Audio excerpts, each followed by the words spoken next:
E aí no 5, a esperança não desaponta, porquanto o amor de Deus está derramado em nossos corações pelo Espírito Santo que nos foi dado. 5:5. A esperança que os cristãos têm da glória futura de Deus não traz confusão, pois ela certamente se cumprirá. Os cristãos não serão envergonhados ou humilhados por causa da esperança.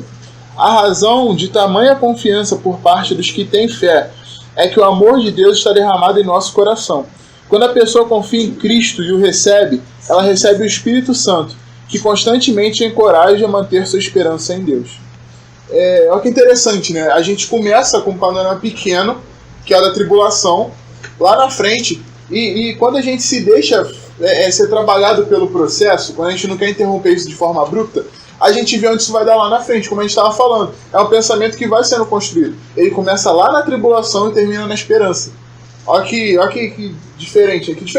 É diferente do que a gente tem vivido. É diferente do que hoje, muitas vezes, a gente vê. Que não só o evangelho, mas uma vida fast food. Tudo pra gente é muito pra ontem. E quando, na verdade, o evangelho, o que a gente está lendo aqui, é a história de um Deus que tinha todo o poder e morre pelos seres humanos para que os seres humanos possam voltar a ter acesso com ele e para que não seja derramada uma ira de justiça sobre esses caras que estavam errados.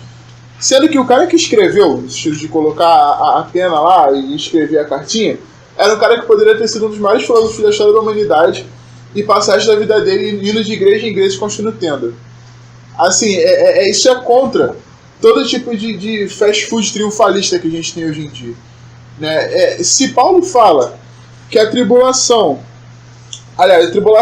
produz esperança, experiência, e a experiência é uma esperança que não vai embora, é porque ele sabe disso que ele está passando. Ele é um cara que sabe na pele o que é a renúncia, o que é isso tudo, que Paulo poderia ter tido uma vida maneira. Sabe? Paulo poderia ter sido de fato um dos grandes filósofos da humanidade, Cristo poderia ter sido um desses caras.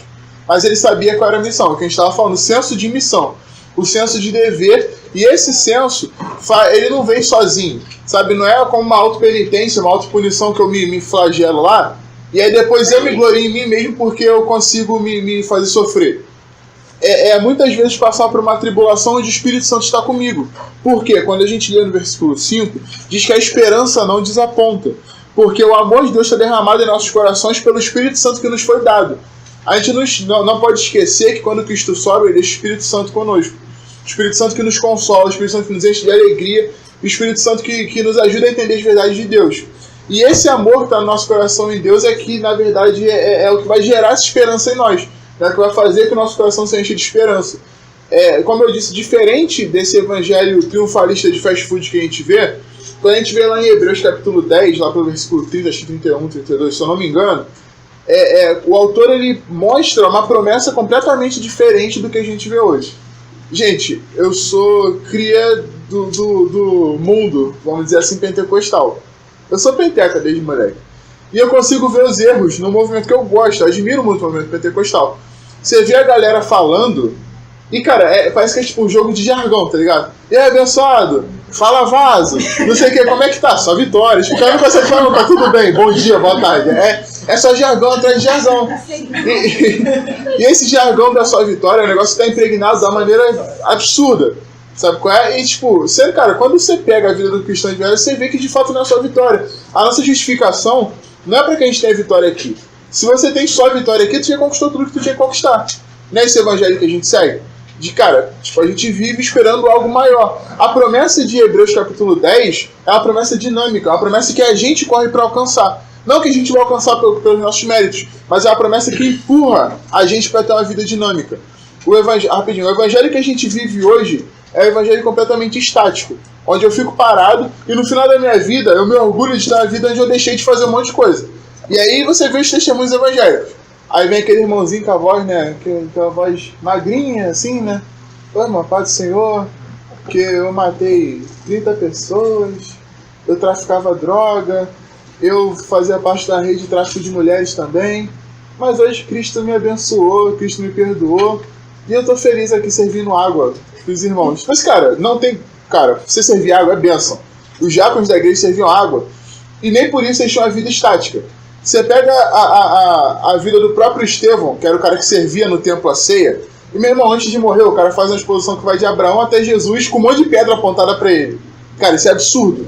Só que essa é a vida dinâmica que o Evangelho dá pra gente. Não é você se orgulhar do que você fazia e não faz mais. É você se orgulhar do que você não fazia e faz. A gente vê a juventude, os jovens, a história de jovens ao longo da Bíblia, tanto no Novo quanto no Antigo Testamento, e a vida desses caras me deixa no chão. Porque a vida dos caras era absurda. Os caras estavam preocupados em ter curtida ou ter status social. Os caras estavam preocupados em cumprir a missão deles. Pega a vida de José, cara. Caraca, quanto esse cara não foi calejado pela vida, mano. Quanto esse cara não apanhou da vida. E ainda assim, quando ele teve a oportunidade de retribuir isso tudo, o cara oferece perdão. Assim, essa é a vida pela qual Cristo nos impulsiona. Essa é a vida para a qual ele nos leva. Né? Fala aí, Marcos. Então, no versículo 5 fala um ponto interessante, que é a esperança que não envergonha. Porque a vergonha e a humilhação vai fazer parte da nossa vida. Então, o que de fato não vai provocar vergonha em mim é a esperança em Cristo. Cristo não vai me envergonhar, no sentido de não ter a promessa dele. Mas a vergonha e a humilhação vai fazer parte da minha vida, entende? Da nossa vida. A partir do momento que a gente se vive, de fato, Cristo. Quantos cristãos não foram humilhados e fizeram ceia usando dejetos, né? Como André falaram, humilhação extrema. Mas a esperança não vai humilhar, ou seja, o objeto aqui que afirma que não vai provocar vergonha na gente é o próprio Cristo. O David, muito bem você falou aí sobre a gente realmente ser alvejado lá fora, mas eu acredito que muitas vezes nós somos criados para pensar em termos de igreja algo muito parado, entendeu? Eu estava conversando com uma menina e a gente estava falando, como eu estou lendo muita coisa sobre o Tim Keller, eu estou lendo também o Eugênio Peters, busquei um pouco mais sobre o Eugênio, como é que esses caras fazem movimentos de plantio de igreja, plantio de locais. Acho que o Gustavo estava ali também. Gustavo, estava onde? Cadê ele? Está em algum lugar aí. Ele estava querendo levantar a mão, mas eu não sei se ele estava levantando a mão ou se ele estava pendurado na grade. Ele estava levantando, eu tinha dúvidas. Aí eu vou dar a chance de vocês, eu vou falar pouco. Eu não sei, ele estava assim, eu não sei se ele estava assim. Ele quer... Aparece aí que eu já vou te dar a voz aí. Aí o que acontece? Eu falei, eu estava conversando com essa menina, eu falei assim, como é que é na sua igreja? Aí ela... lá a gente está sendo treinado para aprender liturgia.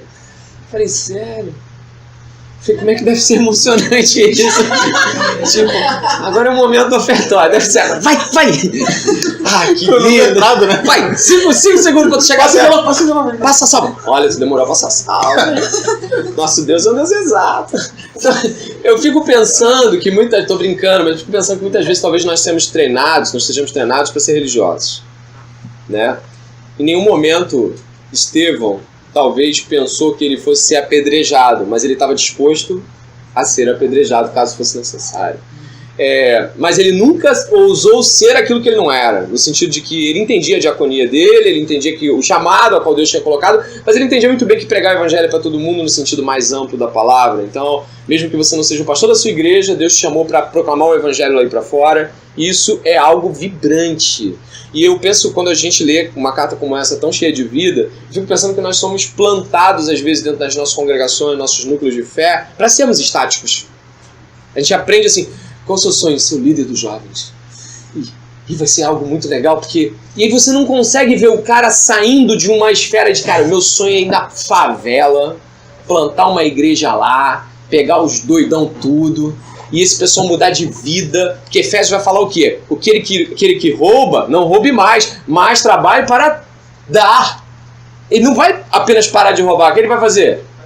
Ele vai pegar e vai dar o do dele, ele mudou, ele já é produtor de bênção agora. Ele não é só o cara que falou o seguinte, antes eu roubava a bênção dos outros. Não, agora eu sou o abençoador dessa parada. Então eu penso que em termos de Romanos, em termos de Bíblia, em termos de tudo isso que a gente entende, nós temos que pensar para fora. Nós temos que pensar assim, cara, Romanos é para mim sim. A vida de Paulo é pra mim sim, a vida de Wesley é pra mim sim, a vida desses caras que a gente lê no Heróis da Fé, essa vida é pra mim, cara. Eu preciso encarnar essa vida, sob o ponto de vista assim, cara, eu preciso. Essa é a minha vida.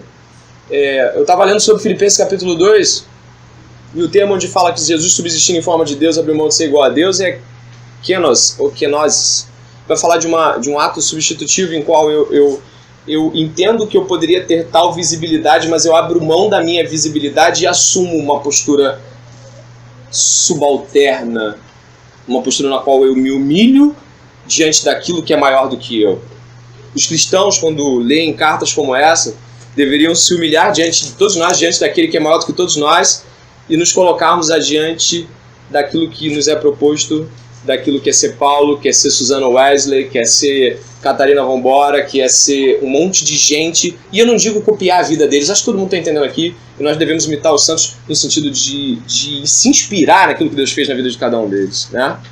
Tem um trio aí pra falar, né? Só tem que ser um pouquinho rapidinho. Eu vou Gustavo primeiro. Fala, Gustavo. Por que Deus escolheu os judeus? Se os judeus, pelo que eu percebo, eles são tão frágeis nas tribulações. Eles ficam querendo... Por exemplo, Moisés. Na época de Moisés, eles ficaram discutindo com Moisés, ficaram desobedecendo. Por que Deus escolheu esse povo se eles ficavam vacilando desse jeito? Para que a honra seja daquele que escolheu e não do vaso, né? Para que o vaso seja de barro e a substância depositada no vaso é que de fato receba a honra. Ou seja, para que a honra seja de Deus. Os judeus realmente não eram, como diz a Bíblia, não era o melhor povo do mundo para Deus escolher, não, meu irmão. Mas Deus é bom, apesar dos judeus. E para que Deus seja glorificado, Ele escolhe aquele que não pode ter mérito algum para se declarar alguma coisa diante de Deus. Mas você acha que eles conseguiam pegar esse vigor, às vezes, que eles tinham, de Deus, para ser mais resistentes às tribulações? Entendi mais ou menos. Não entendi muito não, me explica de novo. Por exemplo, Moisés, ele pegava algum vigor, ele procurava em Deus a resistência às tribulações. Se Moisés procurava? Moisés e alguns do povo. Eu creio que toda vez que eu vejo Moisés falando, se o senhor não for, eu não vou. Não, eu vejo Moisés que se apoia em Deus, sim. Né? E a única vez que Moisés quis dar uma pulada fora, uma irritada lá, já ficou sem ver a terra prometida. Então, onde eu vejo Moisés submisso à vontade de Deus. Né? Eu vejo Josué submisso à vontade de Deus. Caleb submisso à vontade de Deus. Na maior parte do tempo, Arão submisso à vontade de Deus. Então eu vejo que esses homens que são os ícones, sim, submetiam à vontade de Deus. Mas de que sim, o povo judeu era um povo complicado, como diz a palavra em alguns momentos, de dura serviço. Um camarada era meio complicado, mas para que a honra seja do Senhor e não dos homens. Né? Heron? Não. Já tá olhando? Ele tá segurando a grade. Tá segurando a grade, mas isso aí tá soldado, cara. Não, tá bom. Fala. Eu ia falar pra você que o Gustavo tava querendo falar com você. Ah, você era o intermediário ali, você fazia a intercessão. Tá certo. Fala aí, mandei. Versículo 6. Porque quando ainda éramos fracos, Cristo morreu a seu tempo pelos ímpios. Porque dificilmente haverá quem morra por um justo, pois poderá ser que pelo homem bondoso alguém ouse morrer. Mas Deus dá prova do seu amor para conosco em que, quando ainda éramos pecadores, Cristo morreu por nós. E aí indo para a folha 5:6. Aqui Paulo explica a natureza do amor de Deus. Ele nos amou estando nós ainda fracos, quando éramos ainda ímpios. Deus nos amou tanto que enviou seu Filho para morrer por nós. Ele nos ama como somos, mas nos ama tanto que transforma o nosso modo de viver. É interessante isso que Paulo fala, porque ele está justamente rememorando o pessoal. Né? Ele começa a falar sobre a graça e tudo mais, mas ainda assim, se os nossos olhos não estão em Cristo, se os nossos olhos se fraquejam por um momento, a gente consegue, por ser tão ruim como a gente tirar a glória do próprio Cristo, trazer a glória pra gente, porque a gente é mau, a gente é ruim no nosso interior. Então, Paulo ele leva o povo a pensar, cara, olha só, ele amou vocês quando vocês estavam lá atrás, não agora, porque vocês estão bons. Ele não amou vocês porque vocês estão de boa, submissos, comprometidos com o Evangelho, diante de Deus. Não, ele amou vocês quando vocês estavam lá atrás, e ele traz vocês para isso. Né? E aí ele fala que ele morreu a seu tempo pelos ímpios, ele não morreu pelos justos. Ele lembra Cristo falando que vem não pelos sãos, mas pelos que estão doentes. Né? Só fazendo aqui já passar para o André, que assim, às vezes, só voltar na tribulação, porque no 6 dá uma dimensão diferente pra gente. né, a gente vê que, mesmo quando a gente era ímpio, Cristo já nos chamou lá atrás. Ele morre lá atrás por nós quando nós ainda éramos ímpios. E aí, às vezes, a gente sofre com algumas tribulações ou com alguns sofrimentos, e a gente acha que a gente está realmente sofrendo com isso porque Cristo está nos provando e tal. Quando, na verdade, se a gente pensar que Cristo nos chama quando a gente ainda era ímpio, e a gente... não sei quantos aqui já leram Peregrino, o livro? Já viram falar, pelo menos, tal. É muito interessante porque o cristão, ele sai da cidade da destruição e ele começa a andar um bom tempo, e só lá na frente da caminhada dele que o fardo dele cai, né, quando ele chega diante da cruz. Às vezes a gente sofre, às vezes a gente tem alguns problemas, a gente se sente mal, a gente se sente incomodado, não pelo que a gente sofre por conta de Cristo, mas a gente se sente incomodado, a gente se sente sofrendo por fardos que a gente está carregando lá de trás e que a gente ainda não levou para diante da cruz. Essa noção de que Cristo morre quando a gente ainda era ímpio faz a gente justamente pensar e trazer esses fardos diante da cruz de Cristo, colocá-los diante da cruz e pedir a Deus que retire eles de nós, como o Peregrino pediu. Porque senão a gente consegue confundir, às vezes, as perseguições e as calúnias que a gente sofre por conta do Evangelho com as coisas que a gente mesmo pegou pra gente levar na vida e que Cristo não mandou a gente levar.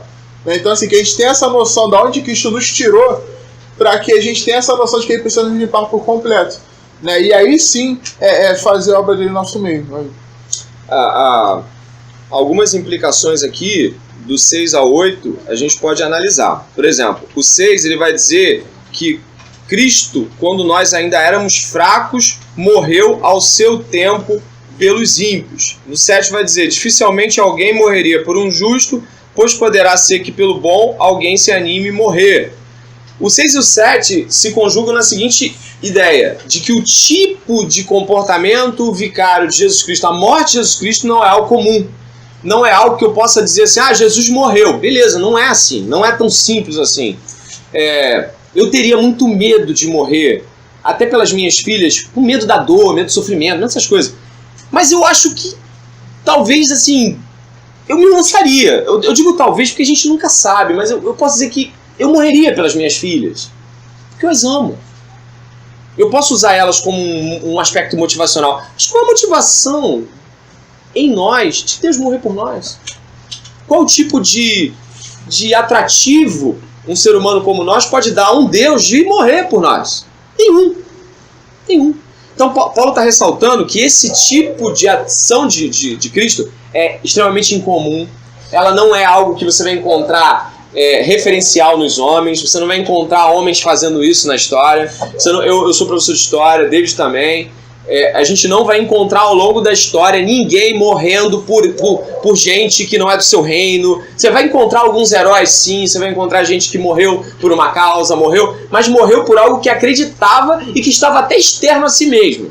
Mas não morrer por aquilo que você concorda que está tudo estragado, você concorda que te faz mal. E pior, ele morre por aqueles que estavam matando. Então, a morte de Cristo não é algo que a gente simplesmente dissolva em 3, 4 palavrinhas. O que ele fez, eu não faria. Eu não morreria por vocês se eu tivesse que escolher minhas filhas, e vocês, eu escolheria minhas filhas. Mas Cristo não fez esse tipo de escolha no sentido de gente boa e gente má. Só tinha gente má. Né? E só para completar, e passando por Lucas aí fazer a percepção dele, verso 8. Deus prova o seu amor para conosco. Deus prova, o que significa? A prova definitiva, única, a prova insubstituível. Não há ninguém que peça outra prova a Cristo. Não haverá outra prova a ser dada. Não vai haver nenhuma e não houve outra. Não há ninguém aqui que possa, num dia de angústia e aflição, Senhor, me mostra que tu me ama, prova o teu amor por mim. Não existe esse tipo de indagação. Cristo já provou definitivamente, cabalmente, historicamente seu amor. Ele não precisa mais fazer nenhum gesto de mimo ou carinho em que você vai dizer assim, agora eu percebo que Deus me ama. É até uma infâmia depois de Deus ter te dado um filho que você era estéril, uma casa que você não podia comprar, ou você ganha um troço e fala assim, agora digo, Senhor me ama. Sabe, tem gente que só consegue dizer até aqui me ajudou o Senhor depois que Jesus ajuda. Não consegue dizer que até aqui me ajudou o Senhor por causa da cruz, cara. Por causa da cruz. Não é até aqui. Eu vi um salão de beleza, estava lá. Salão de beleza de crente é sempre negócio judaico. Chabalé, chabalá. Aí tava lá o negócio, em hebraico judaico. E aí, que tava lá embaixo? Né? Texto de Samuel. Que até aqui nos ajudou o Senhor. Cara, e se Deus não tivesse aberto aquele salão? Como é que ele ia falar aquilo? Até aqui nos ajudou o Senhor, porque somos salvos pela graça. Pela cruz de um amor imerecido. É por isso. Não é por outra coisa. Manda aí, né? Manda aí. Lucas vai falando. Lucas. Queria falar sobre esse ponto que você tinha dito que a gente às vezes morreria por uma. A gente às vezes morreria por uma pessoa que a gente ama, né? Aham. Pela minha mãe eu morreria, pelo meu pai eu morreria, mas pela uma pessoa que me zomba eu nunca morreria. Eu ia falar, eu não vou, realmente. Ele me zomba. Certo, eu entendo o seu pensamento. Humano. Mas Deus mesmo assim, ele nos amou e mesmo assim a gente continua reclamando de tipo, Deus sempre mostrou um amor. Deus dá pra você me mostrar, né? A gente acha que tipo, é fácil morrer por alguém. Não é. Difícil é mostrar que é fácil. É porque muitas vezes a gente parte do pressuposto errado. A gente parte do princípio que, tipo, eu sou bom, e aí Cristo precisa me abençoar porque eu sou bom. É tipo o filho que passa de ano no colégio, que exige presente dos pais. Só que na real não é mais que a sua obrigação. E assim, quando se trata da gente, a gente era mal, a gente é mal. A nossa natureza é ruim. A gente conseguiu trair o próprio Deus. Não tenha sido pego de surpresa. Mas a gente conseguiu se rebelar contra ele por conta de um fruto, por conta de uma árvore. Sabe, a gente é mal.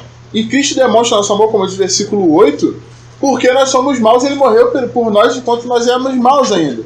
Né? E assim, a gente consegue pensar isso quando a gente pensa em termos de sociedade. Porque assim, todo mundo é pecador, mas eu acho que aqui ninguém cometeu nenhum crime hediondo. Né? Espero que sim, por favor. Ninguém cometeu nenhum crime hediondo. Quando a gente vê alguém cometendo, o nosso senso de justiça deturpado, o nosso senso de justiça, de quem acha que é certo, de quem acha que merece tudo de bom, é que quem fez alguma cagada na vida merece morrer, esse cara precisa queimar no inferno. E tipo assim, não é simplesmente morrer porque, sei lá, teria uma pena de morte ou coisa do tipo. É morrer porque eu quero que ele morra, eu quero me vingar dele, como se tipo, o fato de eu me vingar daquela pessoa fizesse com que a sociedade ficasse melhor ou mais justa. Quando na verdade só vai ter alguém ruim e hipócrita ainda por cima. Vamos lá, de novo. É nisso que Cristo mostra que ele de fato é melhor do que nós. Porque ele morreu por quem nós não morreríamos. Ele fez o que nós não teríamos nem coragem e nem, vamos dizer assim, habilidade para fazer. Porque ele era o único puro, o único justo, o único 100% sem erro, sem mácula nenhuma. E ele morreu por nós que éramos totalmente deturpados, totalmente maus. Eu fico pensando. Mas, tipo assim, isso pode ser provado com uma simples pergunta. Chega para um judeu e pergunta, você morreria por Hitler? Provavelmente ele diria não, né? Mas mesmo assim, até Deus vendo um dos maiores vilões da história do mundo, ainda assim, manda seu filho único para poder morrer. E ainda assim, tem pessoas que têm, como o André disse, a ingratidão de falar que quando você ganha alguma coisa, aí sim, Deus me ajudou. Porque se eu não tivesse isso, Deus não teria me ajudado. Eu aqui, eu podendo abrir a Bíblia livremente, se alguém apontar a arma na minha cabeça até eu negar Jesus, aí não é salvação. É normal, né? É normal isso. Não, e a gente vai se sentir merecedor, de fato, dessas coisas boas, assim, né? Tipo, como se Deus tivesse obrigação de nos abençoar, e tu vê, tipo, campanha à igreja, dizendo que vai colocar Deus na parede, esse tipo de coisa, mano. Que parede comportaria Deus, né? Mas, enfim. Versículo 9. Logo muito mais, sendo agora justificados pelo sangue, seremos por ele salvos da ira. Só fazendo aqui, passar para o André já. Nós somos justificados pelo sangue. Justificação, o André já explicou, mas para dar um exemplo, para deixar mais fácil ainda, todo mundo aqui já usou o Microsoft Word uma vez na vida. Tu digitou teu texto, ele tá todo cheio de rebarba, todo cheio de espaço lá, todo irregular. Você seleciona tudo, aperta justificar, fica tudo retinho. Todo mundo igual. Basicamente, no modo muito mais difícil, muito mais único, como só Cristo poderia fazer, ele fez isso com a gente. Ele fez com que nós, diante de Deus, fôssemos encontrados retos. Não cheio de rebarbas, cheio de erros, desse tipo de coisa, mas Cristo que é o que faz com que nós sejamos apresentados de pé diante de Deus, como o próprio texto diz antes. Né? Seremos por Ele, salvos da ira. Né? A gente não pode esquecer, muitas vezes a gente tem a mentalidade... Enfim, eu não vou usar o termo que eu estava tentando usar, que é da treta. Mas assim, a gente tem uma mentalidade muito complicada de que quem comanda... É uma mentalidade quase que como no Inferno de Dante, sabe? Lá atrás, só para dar uma referência, não sei quem já leu, de que quem comanda o inferno é um diabão lá, gigante, que está torturando as pessoas porque elas merecem pagar, e agora vocês vão pagar o que vocês fizeram de ruim na vida na morte. Não é isso. O inferno é onde Deus aplica a justiça dele. Ponto. A gente merece o inferno. Cristo não faz com que a gente esteja no céu e permaneça lá. Cristo resgata a gente das profundezas do inferno e leva a gente pro céu. Ele agarra a gente e puxa, porque a gente é tão ruim, mas tão ruim que se ele não fizesse a gente não vai. Que a gente é mal de verdade. E ele salva a gente da ira dele. É como um rei que vai matar um ladrão e ainda assim, antes de matar, ele oferece uma oportunidade de perdão para esse cara. E ele mostra, tipo, cara, você pode ser perdoado, você aceita ser perdoado. E esse ladrão, esse cara que fez mal, esse cara que é mal e que merece a morte, não aceita, ele aceita ser levado pela justiça pura. E a descarga de ira que ele merece. E aí, tipo, só pra lançar uma pedra sobre isso, não de uma vez por todas, mas pra gente que tá aqui, talvez seja complicado a gente entender isso, porque na nossa cabeça a gente é bom. Na nossa cabeça eu não mereço o sofrimento do tamanho do inferno, porque eu sou um cara maneiro, eu não roubo ninguém, eu nunca matei ninguém. No máximo eu minto aqui, minto ali e tal, mas a gente esquece que o tamanho da ofensa, ele não é medido pela ofensa em si, mas pela pessoa com a qual você ofendeu. E a gente conseguiu fazer a maior de todas as ofensas com a maior de todas as pessoas, com o maior de todos, e aí é um raciocínio lógico. Se Deus é o autor de todo bem, e tudo que é bom emana dele, a pior coisa que eu poderia fazer seria matar Deus. Seria matar aquilo que é a raiz de todo bem, porque matando ele eu esgoto toda a bondade. E foi isso que a gente fez com Cristo, não foi? Não foi isso que a humanidade fez com Cristo? Não foi isso que Adão e Eva lá atrás, antes de Cristo vir como ser humano, fizeram contra Deus, se rebelando e dizendo para Deus que eles eram tão bons quanto Deus, ou melhor, que eles gostariam de ser tão bons quanto Deus? Foi isso que a gente fez. Então a gente merece nada mais nada menos que o inferno. Todos nós. Branco, preto, gordo, magro, bonito, feio, todos nós merecemos o inferno. Cristo, por sua infinita bondade, vem aqui, se entrega por nós e hoje está diante do Pai para fazer essa intermediação entre Deus e os homens, fazer com que nós sejamos aceitos no reino dele. O reino de perdão, o reino de amor e o reino de vida eterna. Fala do David muito interessante sobre nós sermos responsáveis, nós sermos réus da morte do autor da vida. Isso é muito significativo, por quê? O agravo já estava muito grande antes de Cristo morrer. A ofensa já era muito grave contra o nosso Senhor.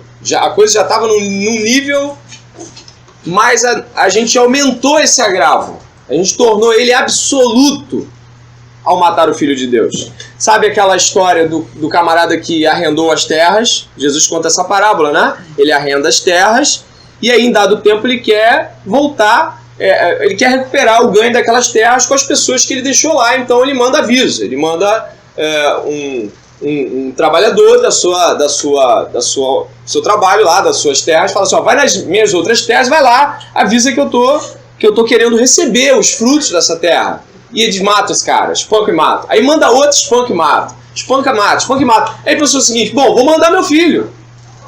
Porque mandando meu filho, onde respeitar. E o que eles fazem? Interessante a fala de Jesus, combina muito com o que tu explicou. Eles falam o seguinte, olha, vamos matar o filho, porque pode ser que a gente matando o filho fique com a herança. A gente fica com esse negócio todo pra gente, porque a gente mata o filho.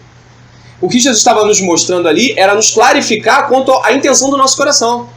Ao matar o filho, o que propomos ao levar Jesus para a cruz? Qual foi a nossa proposta? Ficar com isso, pra gente. Sem ninguém botando o dedo na nossa cara. Ficar com a nossa vida. Então foi um agravo muito grande. E por isso a ira. E ele vai chegar aqui, ó. Dê uma olhada, por favor. Vai falar, somos salvos da ira. Paulo menciona a ira. Aquela ira lá do capítulo 1, lembra? Que a ira de Deus se revela contra toda impiedade humana. Então aquela ira de Deus que se revela contra a impiedade humana, vai falar em Efésios 2:3 também que nós somos filhos da ira. Nós somos filhos da ira, nascidos em pecado, somos filhos da ira. E aí, eu quero pensar com os irmãos rapidamente aí para devolver o David, pensar nesses termos que nós usamos aí. Por exemplo, o verso 11 vai falar de reconciliação, observe aí na sua Bíblia. O verso 11 vai falar, o verso 10 vai falar que agora em Cristo fomos reconciliados. O verso 10 vai nos chamar de inimigos. Consegue ver na sua Bíblia? Sim ou não? O verso 10 não vai dizer que a gente estava de mal, não. A coisa estava num nível de inimizade, estava num nível realmente eu ser contra Deus. É uma visão que nós às vezes não percebemos. Fora de Deus não estamos neutros. Fora de Deus somos contra Deus.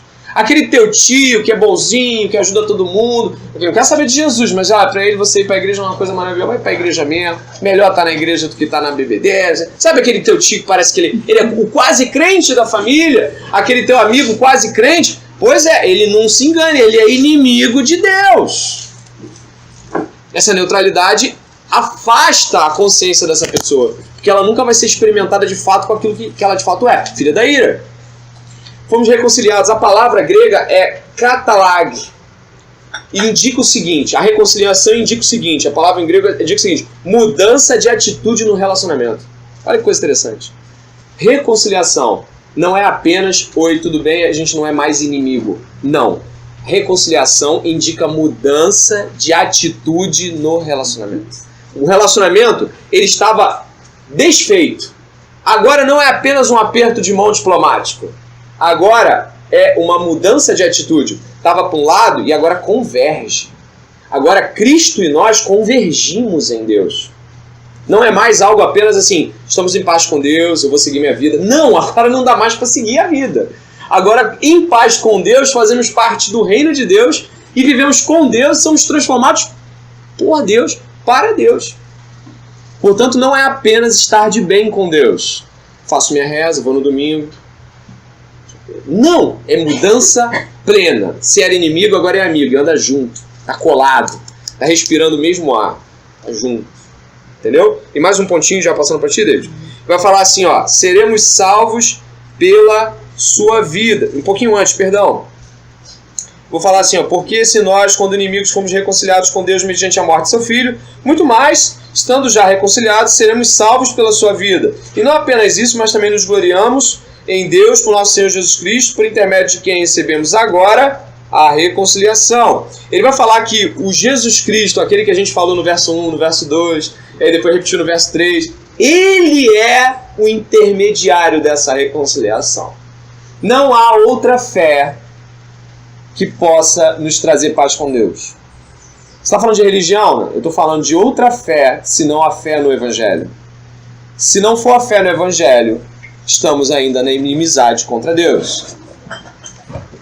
Algumas pessoas tentam trazer isso para o âmbito religioso. O que é o âmbito religioso? Então os evangélicos vão para o céu. Outras pessoas tentam trazer isso para uma espécie de universalismo.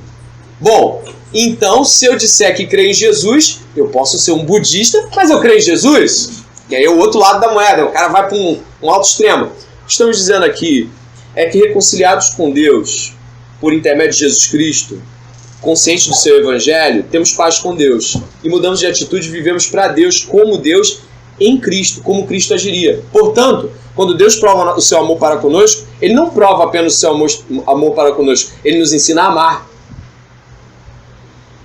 Repetido, Deus não prova apenas no sentido de eu vou te mostrar que te amo, mas eu vou te mostrar que te amo e vou te mostrar como amar. Morra pelos outros. Morra como eu morri. Paulo fala, sede meus imitadores como eu sou de Cristo. E não, se nós imitamos Paulo, e Paulo imita Cristo, e se nós imitamos Cristo, devemos morrer pelo aqueles que nos matam, que nos vilipendiam, que nos banalizam, que nos ofendem. Nós estamos agora em Cristo, vivendo a vida de Cristo, e nós estamos aqui agora para provar para essas pessoas que Deus as ama em Cristo, demonstrando isso com a nossa própria morte a favor delas. Seja vivendo todos os dias como se morresse para o próximo, ou se necessário que se for morrer na mão de um deles, para dizer que Jesus Cristo ama. E como Jesus Cristo ama. Tem que ser rapidinho só pra a gente continuar. Então, esse versículo fala que a prova de Deus, ele mostra que o amor ele é sacrificial, ele é doador. E a nossa existência tem que se tornar sacrificial e doadora também. No sentido, como você bem disse, de se doar para os outros, mesmo que isso leve sofrimento. Então, o amor demonstrado aqui é diferente do mundo. O mundo tem uma concepção do amor egoísta, enquanto o amor cristão vai na contramão disso. Ele mostra que o amor, de fato, pressupõe uma vida sacrificial para a glória de Cristo. Bem. E